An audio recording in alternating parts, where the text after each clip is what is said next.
Hello students, तो आज हम लोग स्टार्ट करने वाले हैं आपके बुक का चैप्टर नंबर 3 और क्या स्टार्ट करने वाले साझेदारी का पुनर्गठन। इस चैप्टर का नाम है साझेदारी का पुनर्गठन, या इस चैप्टर को हम लोग कह सकते हैं साझेदारों के लाभ हानि अनुपात में परिवर्तन।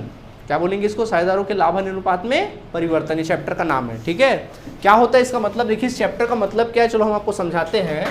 मान लीजिए 3 साझेदार थे, साझेदार ए था, साझेदार बी था और साझेदार कौन था? सी था। तीनों ना 3:2:1 के साझेदार थे और इन्होंने 15 वर्षों से लगातार क्या करते आ रहे हैं? व्यापार करते आ रहे हैं। और इनका एक साझेदारी सल्लेख है। इनका एक क्या है? साझेदारी सल्लेख है, जिसमें तमाम नियम और शर्तें क्या की हुई है? लिखी हुई है। आई बात समझ में आप सभी को? अब 15 वर्षों से व्यापार करते करते करते करते लोग बोर हो गए। अब इन्होंने डिसीजन लिया कि हम लोग जो हमारा जो लाभ वगैरह है ना, जो लाभ हानि विभाजन अनुपात है, उसको हम लोग चेंज करेंगे। अब इन्होंने निर्णय लिया कि 15 वर्षों से लोग 3:2:1 में विभाजित कर रहे थे लाभ। अब इन्होंने निर्णय लिया कि अब से हम लोग लाभ जो बांटेंगे कैसे बांटेंगे? बराबर बराबर बांटेंगे। देखो लाभ हानि अनुपात पहले 3:2:1 था, अब लाभ हानि अनुपात क्या हो गया? बराबर हो गया कि नहीं हो गया? मतलब इनके लाभ हानि अनुपात में क्या हो गया? परिवर्तन। और इसी के साथ जैसे ही वो लोग लाभ हानि अनुपात में परिवर्तन करते तो इसी के साथ बहुत सारी चीज़ों में परिवर्तन होते हैं। ख्याति में हिस्सेदारी का परिवर्तन हो जाता है, संपत्तियों में जो लाभ या हानि होती है उसमें जो हिस्सेदारी होती है उसमें परिवर्तन हो जाता है। इनके बहुत सारे सामान्य संचय और अविभाजित लाभ इन्होंने रखे होंगे, उसमें उनका जो हक है वो क्या हो जाता है? बदल जाता है। तो इसी को कहते हैं लाभ हानि परिवर्तन। लाभ हानि विभाजन अनुपात में क्या होना? परिवर्तन होना। और पुरानी साझेदारी सल्लेख को क्या करते हैं लोग? फाड़ के फेंक देते हैं और एक नया चमचमाता हुआ नया साझेदारी सल्लेख का क्या किया जाता है? निर्माण किया जाता है। इसी को बोलते हैं साझेदारी का क्या? पुनर्गठन होता है। कई बार साझेदार लोग भाई व्यापार कर रहे होते हैं तो उनको चेंजेस करना पड़ता है, पर परिवर्तन ही प्रकृति का क्या है? नियम है। तो भाई परिवर्तन करना है तो जब परिवर्तन होता है साझेदारी सल्लेख में, तो पुराना साझेदारी सल्लेख फाड़ के फेंक दिया जाता है, डस्टबिन में डाल दिया जाता है और एक नया साझेदारी सल्लेख बनाया जाता है नए नियमों के साथ। तो इसी को हम लोग कहते हैं साझेदारी का क्या? पुनर्गठन। क्या कहेंगे? साझेदारी का पुनर्गठन। अब देखिए इसमें होता क्या है, जैसे आप क्वेश्चन को देखिए, साझेदारों का पहले पुराना अनुपात था, कुछ पुराना अनुपात कितना था? 3:2:1 था, जबकि नया अनुपात क्या था? 1:1:1। अब गौर से अगर देखा जाए, इसको गौर से अगर देखा जाए तो मान लीजिए इनका ख्याति की बात करते हैं। अगर मैं ख्याति की बात करूं तो मान लीजिए अगर इनके व्यापार की ख्याति का मूल्य 60,000 रुपया है। कितना रुपया है? 60,000 रुपया है। ठीक है, तो इस 60,000 में पहले इनका हक कैसे रहा होगा? ए, बी और सी का पुराने अनुपात के हिसाब से हक कैसे रहा होगा? 30,000 ए का हिस्सा रहा होगा, 20,000 बी का हिस्सा रहा होगा, सी का हिस्सा कितना रहा होगा? 10,000 रहा होगा। सही बात है कि नहीं है? लेकिन जैसे ही परिवर्तन हुआ तो यह हक क्या हो गया? बदल गया। अब 60,000 रुपए की ख्याति पर अब इनका हक कैसा है? नए हिसाब से 20,000, 20,000 और 20,000 नए अनुपात के हिसाब से। समझ में आया कि नहीं आया? तो देखो कहानी क्या हो रही है, ये पुरानी बात है पुराना अनुपात के हिसाब से और ये नया अनुपात के हिसाब से है। पुराने हिसाब से देखा जाए तो ए को ख्याति में कितना हिस्सा था? 30,000 था, लेकिन आज कितना है? यानी ए को 10,000 का नुकसान हो रहा है। बी पहले कितना था? आज भी कितना है? तो बी को कोई फर्क नहीं पड़ रहा है। जबकि सी का देखो पहले कितना था और आज कितना है? 20,000 हिस्सा बढ़ गया उसका। तो ऐसे बहुत सारे परिवर्तन होते हैं, ऐसे ही परिवर्तन लाभ आपके साथ होते हैं। तो वही सारी बातें हम किस में पढ़ने वाले? साझेदारी का पुनर्गठन। तो जब भी अगर साझेदारी का पुनर्गठन की बात आए तो तुरंत आपके दिमाग में क्या आएगा कि जो भी अनुपात है उसमें क्या करना? परिवर्तन करना।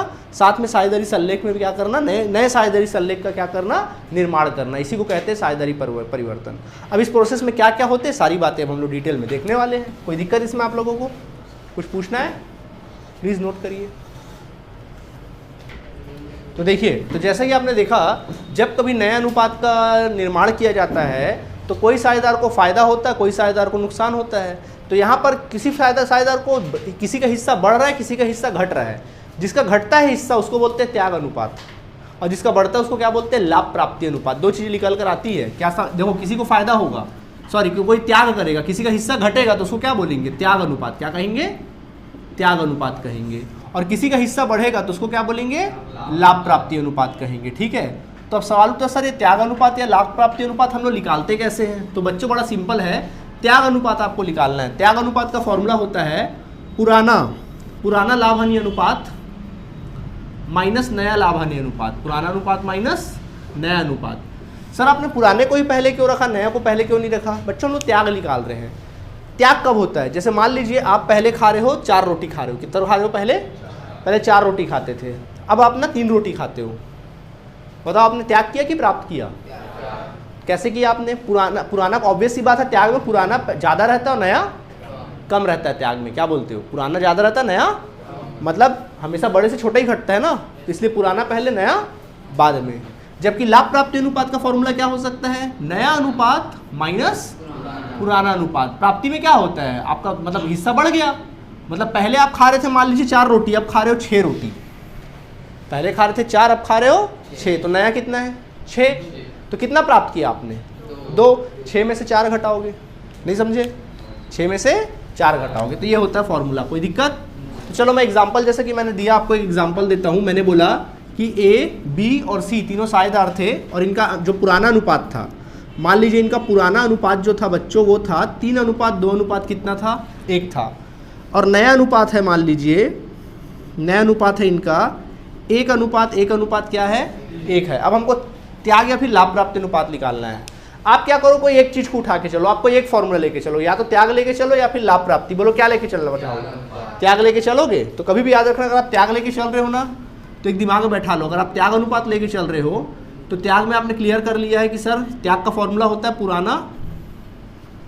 पुराना अनुपात माइनस नया अनुपात। यही होता है कि नहीं होता है? ठीक है, तो बेटा याद रखना, अगर आंसर पॉजिटिव आया मतलब वो त्याग अनुपात कहलाएगा। क्या आएगा? त्यागानुपात आ जाएगा। ठीक है, और अगर आपका अगर आंसर नेगेटिव में आता है, माइनस में आता है, तो फिर क्या कहलाएगा? लाभ प्राप्ति अनुपात आएगा इसके अनुसार। समझ आया कि नहीं आया?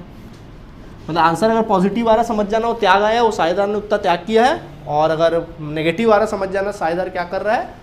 लाभ प्राप्ति कर रहा है। ठीक है, अगर आप ये वाला फॉर्मूला फॉलो करते तो फिर उल्टा हो जाता, पॉजिटिव आता तो लाभ प्राप्ति, नेगेटिव आता तो त्याग। चलो देखो बना के दिखाता हूँ। देखो सबसे पहले हम लोग त्याग अनुपात निकालना है, तो आपने फॉर्मूला चुना किसको? त्याग अनुपात को। बोलो त्याग अनुपात का फॉर्मूला क्या होता है? पुराना अनुपात माइनस नया अनुपात। होता है कि नहीं होता है?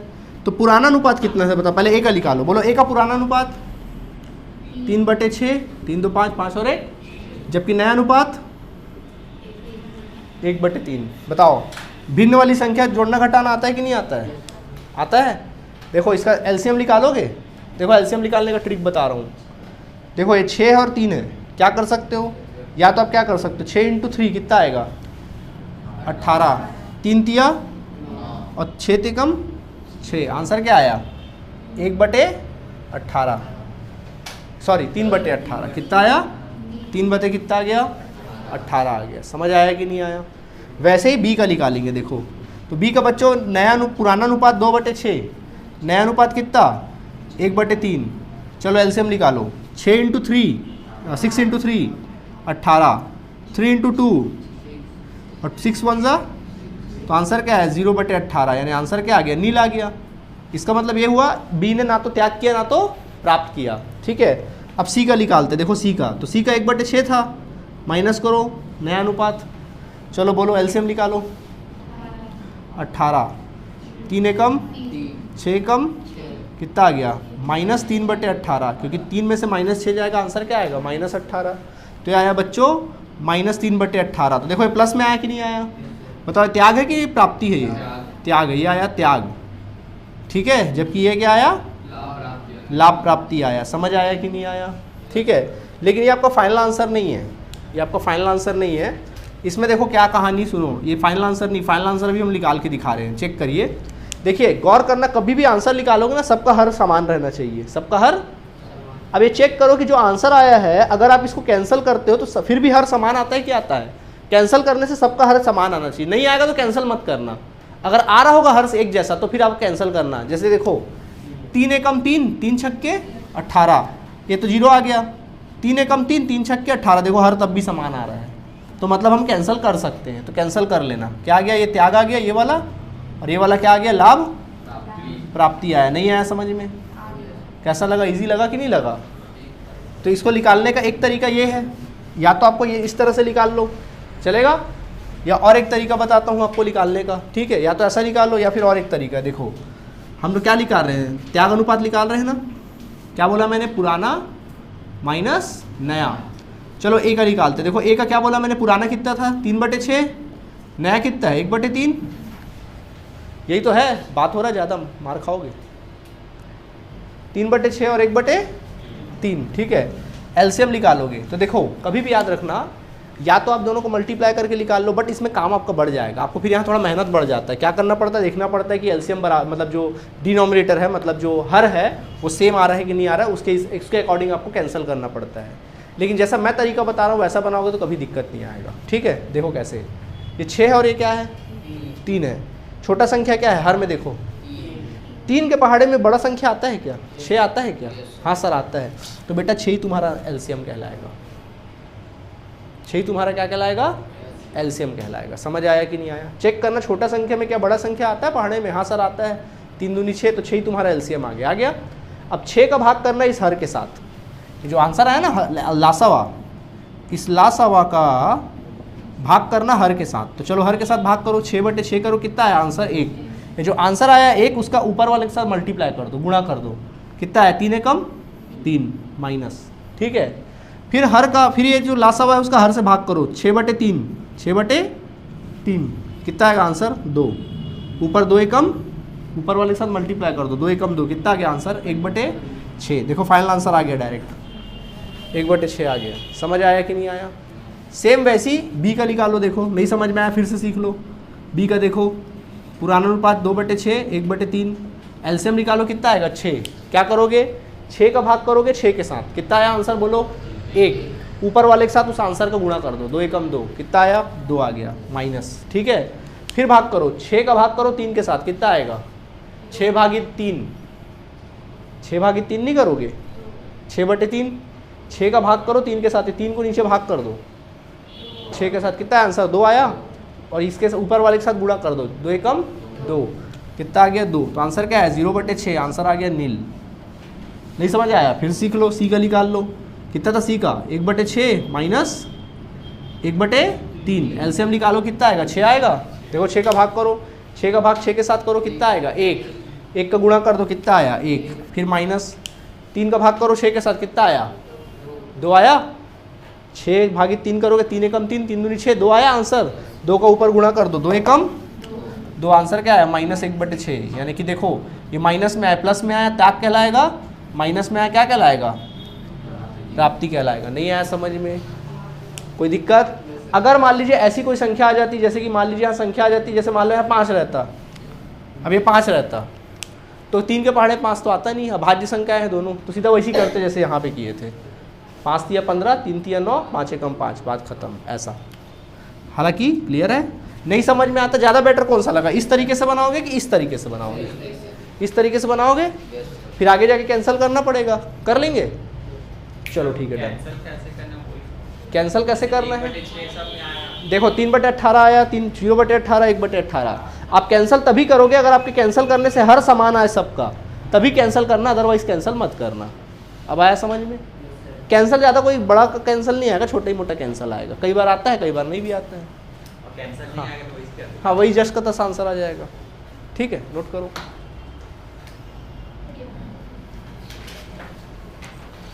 ओके स्टूडेंट्स, चलिए मैं कुछ क्वेश्चंस कराता हूँ आप लोग को। देखिए आपके बुक का क्वेश्चन मैं 4th में करा रहा हूँ आप लोग को, ठीक है। 4th में देखिए क्या लिखा है, कहता है कि XYZ एक फर्म में साझेदार है जो लाभ हानि को 3:2:1 के रूप में बांटते हैं।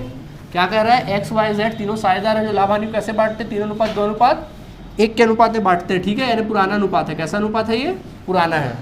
आगे कहता है 1 अप्रैल 2018 से 2:2:1 के अनुपात में लाभ बांटना निश्चित किया।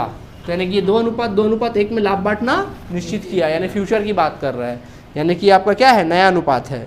प्रत्येक साझेदार का प्राप्ति और त्याग अनुपात निकालिए, प्राप्ति और क्या निकालिए, त्याग अनुपात। बनाना चालू करें, बोलो फॉर्मूला क्या होता है त्याग अनुपात का,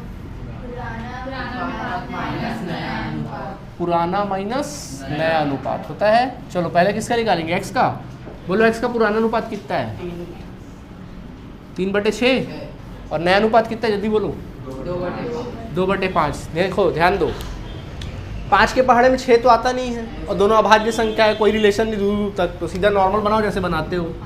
6 पंचे 30, 5 दुतिया 6 दूनी 12, कितना आया आंसर 3/30, 3/30। ब्रेक लगा दो, रुक जाओ आप, ठीक है। y, चलो y 2/6 पुराना अनुपात, नया कितना बोलो 2/5 कितना आया 30 आया, 5 दूनी 10 और 6 दूनी 12। आंसर क्या आया -2/30, -2/30। और हमेशा याद रखना कि जो हर है वो हमेशा सेम ही आता है जनरली। और z का देखो 1/6 था पुराना, नया कितना 1/5। एलसीएम निकालो 30, 6 5 कम 5। अब चेक करिए देखो चेक करो, अगर आप कैंसिल करते हो तो सब जो हर है वो सेम आता है कि नहीं आता, चेक करो आएगा सेम, बताओ नहीं आएगा, कहाँ आएगा भाई। इसको सॉल्व करोगे तो 1/10 आएगा, इसको सॉल्व करोगे 1/15 आएगा, इसको सॉल्व करोगे 1/30 आएगा, कहाँ आया बराबर हर, तो बदल गया, नहीं आ रहा ना बराबर हर, तो फिर यही तुम्हारा आंसर है, यही तुम्हारा क्या है आंसर है। तो बच्चों आंसर ये प्लस में आया तो क्या कहलाएगा त्याग, ये माइनस में आया तो क्या कहलाएगा प्राप्ति, लाभ प्राप्ति। और ये भी माइनस में आया क्या, हाँ तो ये भी लाभ प्राप्ति कहलाएगा। समझ आया कि नहीं आया, ठीक है। तो क्या लिख सकते हो, हम लोग लिख सकते हैं अतः, ऐसा लिखना अतः x का त्यागानुपात, x का त्यागानुपात कितना है बोलो 3/30। y का लाभ प्राप्ति अनुपात, बोलो लाभ प्राप्ति अनुपात कितना कहलाएगा, जब लाभ प्राप्ति बोलोगे तो माइनस मत बोलना, डायरेक्ट लिखना 2/, आंसर में पूरा लिखो डायरेक्ट। और z का लाभ प्राप्ति अनुपात, लाभ प्राप्ति अनुपात कितना 1/30। ऑल राइट, कोई परेशानी प्लीज नोट करिए। चलिए देखिए अब क्वेश्चन नंबर 5 देखेंगे आप सभी, ध्यान दीजिएगा। 5 नंबर क्वेश्चन में क्या लिखा समझो। क्वेश्चन में लिखा है कि मोहन सोहन और रोहन, मोहन सोहन और रोहन ये तीनों साझेदार थे। आगे कहता है कि उनकी पूंजी उनका लाभ हानि अनुपात 2:1 के अनुपात में बांटते हैं। जो लाभ कैसे बांटते हैं 2:1 में बांटते हैं। आगे कहता है कि इन्होंने 1 अप्रैल 2018 से समान अनुपात बांटने का निश्चय किया। 1 अप्रैल 2018 से उन्होंने क्या किया, समान अनुपात मतलब 1:1 में बांटने। जब भी समान बोले ऐसे ही लिखना, साझेदारों का त्याग या प्राप्ति निकालो, निकाले। चलिए ध्यान दीजिएगा, त्याग अनुपात का फॉर्मूला बोलो क्या होता है, पुराना माइनस नया। इसको दिमाग में बैठा लो, पूरा साल भर काम आने वाला है ना। चलो बोलो पहला कौन है, मोहन है। चलो मोहन का बोलो पुराना अनुपात कितना था 2/5, नया कितना है 1/3। 1/, देखो 3 के पहाड़े 5 आता है क्या, तो फिर सीधा बनाओ 3 पंचे 3 दूनी 5 एकम, आंसर क्या आया 1/15। फिर कौन है, रोहन है, सोहन है। बोलो सोहन का कितना है 2/5, नया कितना 3/1/3। हाँ तो कितना आया 15, 3 दूनी 6, 5 एकम 5, 1/15। जबकि क्या नाम है सोहन, रोहन का कितना 1/5 माइनस 1/3, कितना आएगा आंसर 15, 3 एकम 3, 5 एकम 5 माइनस 2/15। क्या एलसीएम मुमकिन है, कैंसिल करना मुमकिन है नहीं है, तो आंसर आ गया। ये क्या आया बोलो, त्याग अनुपात। ये क्या आया, ये क्या आया लाभ प्राप्ति अनुपात। क्या बोलते हो, समझ आया कि नहीं आया, इजी लगा। चलिए आज हम लोग यहीं पे ख़त्म करते हैं। क्वेश्चन नंबर 1 2 3 4 5 मैंने बता दिया है। 1 2 3 आपके लिए होमवर्क रहेगा, और मेरे ख्याल से एग्जाम्पल में 1-2 एग्जाम्पल्स होंगे इससे संबंधित, तो उसको आप लोग बना लेंगे। क्लियर है, बना लोगे कि कुछ और होमवर्क दूँ अपने तरफ से? चलो दे ही देता हूँ, दे देते ना, बचा है क्या, चलो ठीक है कर लेना। Thank you.